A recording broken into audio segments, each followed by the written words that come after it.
Hey kids, good evening from NYChessKids. This is Saudin. Now, in today's lesson, we'll study the pin. And this lesson you can find in NYChessKids Intermediate 1. Let me show you. It's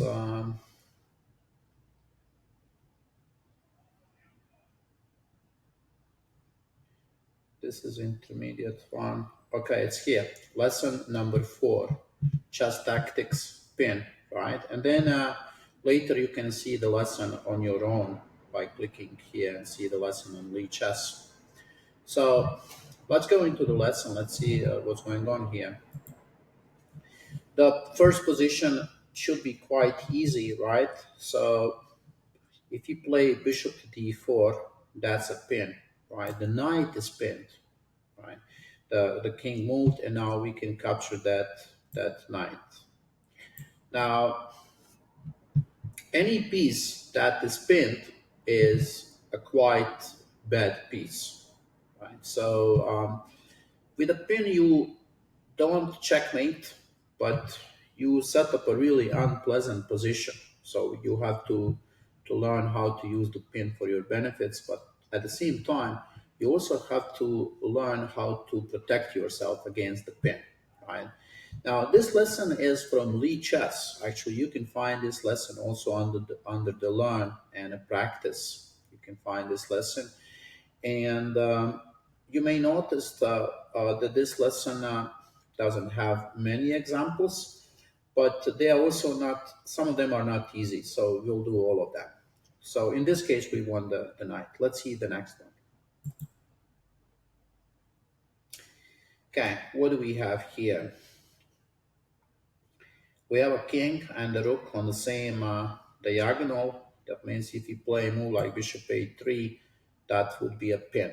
This is called in chess an absolute pin because the king is here, and that means the rook cannot move at all, right?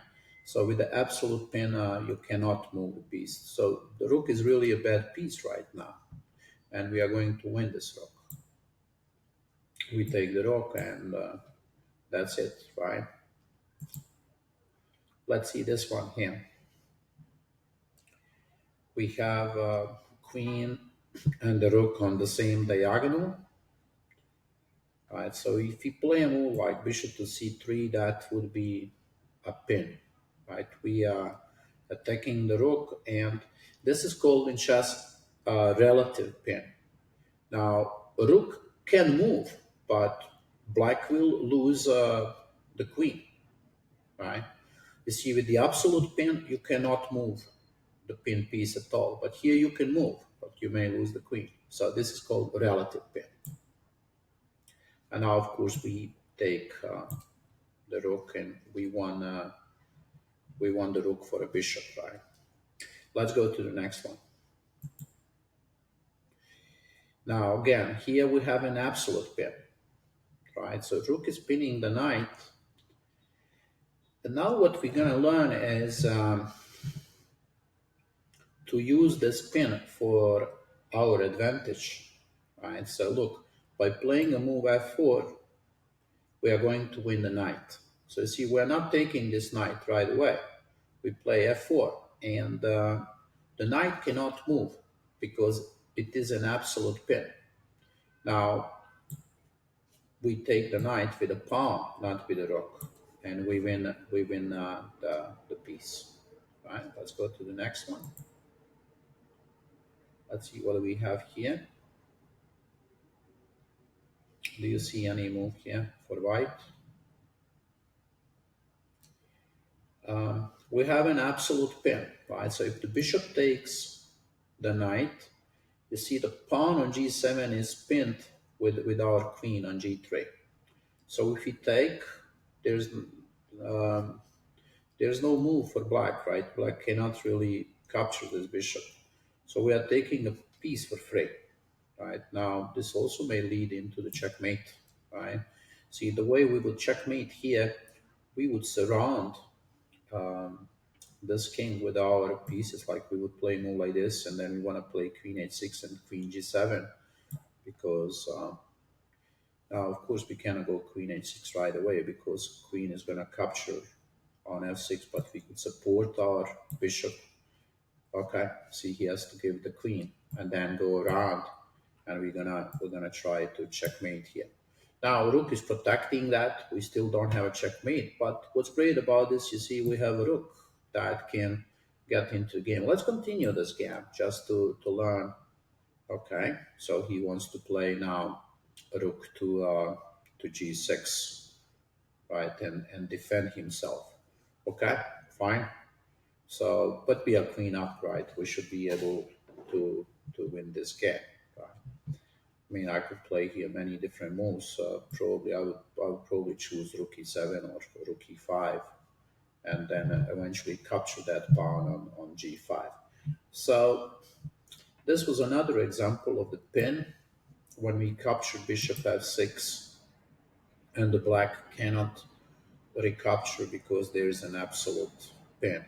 See, the pins are very dangerous. They are very useful. They really happen in every chess game. Let's go to the next one. Okay. Now this pin is a little bit more complicated. Definitely not for beginners, right? But I'll try to explain you so you can understand. Let's see this pin. We have a pin, right? So it's a relative pin. The rook is pinning the knight, and also this rook is supporting the rook, right? So the rook on e8 is actually in danger, right? That piece can be captured, but knight on e6 is pinned, right? Now look, how do we use this pin? We also have a knight here. There's a knight, and we are taking the pawn on g5. Now let's see. We are taking the pawn on g5 with a knight and with a rook. At the same time, black is protecting with a rook and with a knight. But don't forget that this knight is pinned. So if it moves, we will take the rook down on e8. That means the move is knight to g5. See, this kind of move you cannot find during the chess game if you don't understand the pin. Now, if the rook would capture, we would capture. Now, knight goes here, and that's fine. Now, we won the pawn. Pawn is very important piece, right? For a chess masters, if you're pawn up, there are good chances to win a chess game. Now, of course, we can just trade here everything. We can trade even the rook, right?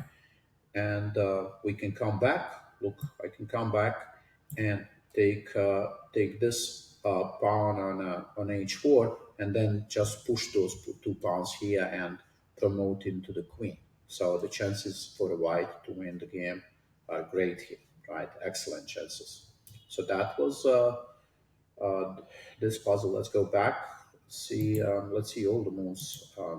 So this is what the initial position was, and we captured on g5. Try like to stop here when you practice on your own this position. Stop a little bit, calculate. Try to calculate a couple of moves ahead, right? For instance, we take on g5. What happens, right? What happens if knight, let's say rook takes on g5? I cannot play the moves here because computer doesn't allow me. But if you take rook g5, rook takes g5, knight takes g5, rook takes e8, so then white would have a rook and black would have only a knight. So big advantage for white. So when you practice those positions, don't rush, right? Just stop a little bit. You can even maybe write down the moves. So you really want to see everything that's going on in this position. Let's go to the next one. Okay, look, we already have here more pieces. This is clearly for intermediate level kids, not for beginners. But again, I can try to explain you and tell you what's going on. Now, look, when you look at the chessboard, you have to always look at the kings first. The king is the most important piece, and we need to see what's really happening with the king. Now, white king is quite secure. There's not much going on around the white king. But if you pay attention to the black king, there is already pin here. Look at this. The white bishop is pinning the pawn on f7. That means this pawn cannot move. Now that gives you some other ideas. That means if the queen takes this pawn on g6, the pawn on f7 cannot capture the queen, right? Now at the same time, look at this. We also have this bishop attacking the bishop, right? So, and that bishop on f6 is free, right? So we could take bishop f6. But white plays better move, plays queen g6 because this move leads into a checkmate. There's no good move for black. Black can move the king or block with the bishop, right? And then you can take that because you have a support from the bishop on b2, right? See this one more time. Let's check it out. Look, queen takes g6. You will be able to play a move like queen g6 only if you recognize the pin, right? That's why it's important to see many of those positions. Okay, let's go to next one, the last one. Okay, this one is for more advanced players, right? Here we are using several pins at the same time. So first look at this queen here. That's an important piece. And then we have this rook on f3, right? Attacking on the third rank. And we also have a bishop on c5. Now, how about I give you a couple of seconds and you can try to figure out the move. And if not, if you don't find, don't feel bad about it because this one is not easy. Um, okay, let's see first move, right? Hopefully, I think many of you probably found this move, right? Rook h3. We can take because the queen is not allowed to take. The queen is pinned. So there's an absolute pin going on, right? Now king moves and see the queen is attacking the queen, right? But look at the next move that black plays. Black plays rook to g3. Very cool move. Because the pawn is not allowed to take, bishop is pinning the pawn. And queen cannot move because there is an absolute pin here. So basically we have two pins at the same time. There is this pin going on and also bishop pin going on. Now, there is a name for this kind of pin and it's called cross pin. Now, cross pin doesn't happen very often in the chess games, but definitely the most dangerous pin. So if you would think about those pins with a level of danger, then I would say on the first place is a cross pin because those are the two pins at the same time. One could be on a file and the other one on the diagonal. So basically, I'll go back and explain you that. And then absolute pin, and then the relative pin, right? So yeah, here we can do so many different kind of moves like this move, and now even the rook has to be given to us, right? Because the king didn't have any other chance. So this is the end of our analysis. Now let's go back and see this move. Okay, first we take rook h3. I'm sure you can recognize this. Let me just show you with a like look. That's an absolute pin. That means this white queen is not allowed to move, right? Now we have this move, king g1, that's the only move, and then rook g3. So look at that. This is called cross pin. You'll have this pin, and then you have the other one here. So we have two pins at the same time. Very dangerous, right? Do you agree with me? I mean, but at the same time, what a beautiful move, Rook G3, right? Look at this cool move. So that's about this lesson and about this spin. Now, I would suggest you go back and see this lesson.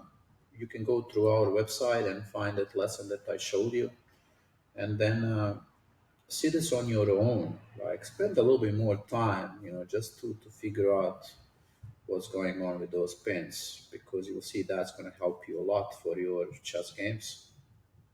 If you play in a chess tournaments, the pins are happening all the time, right? Okay, kids, I hope you enjoyed this lesson about the pin, and we are going to see each other in the next lesson. Have a good night. Bye bye.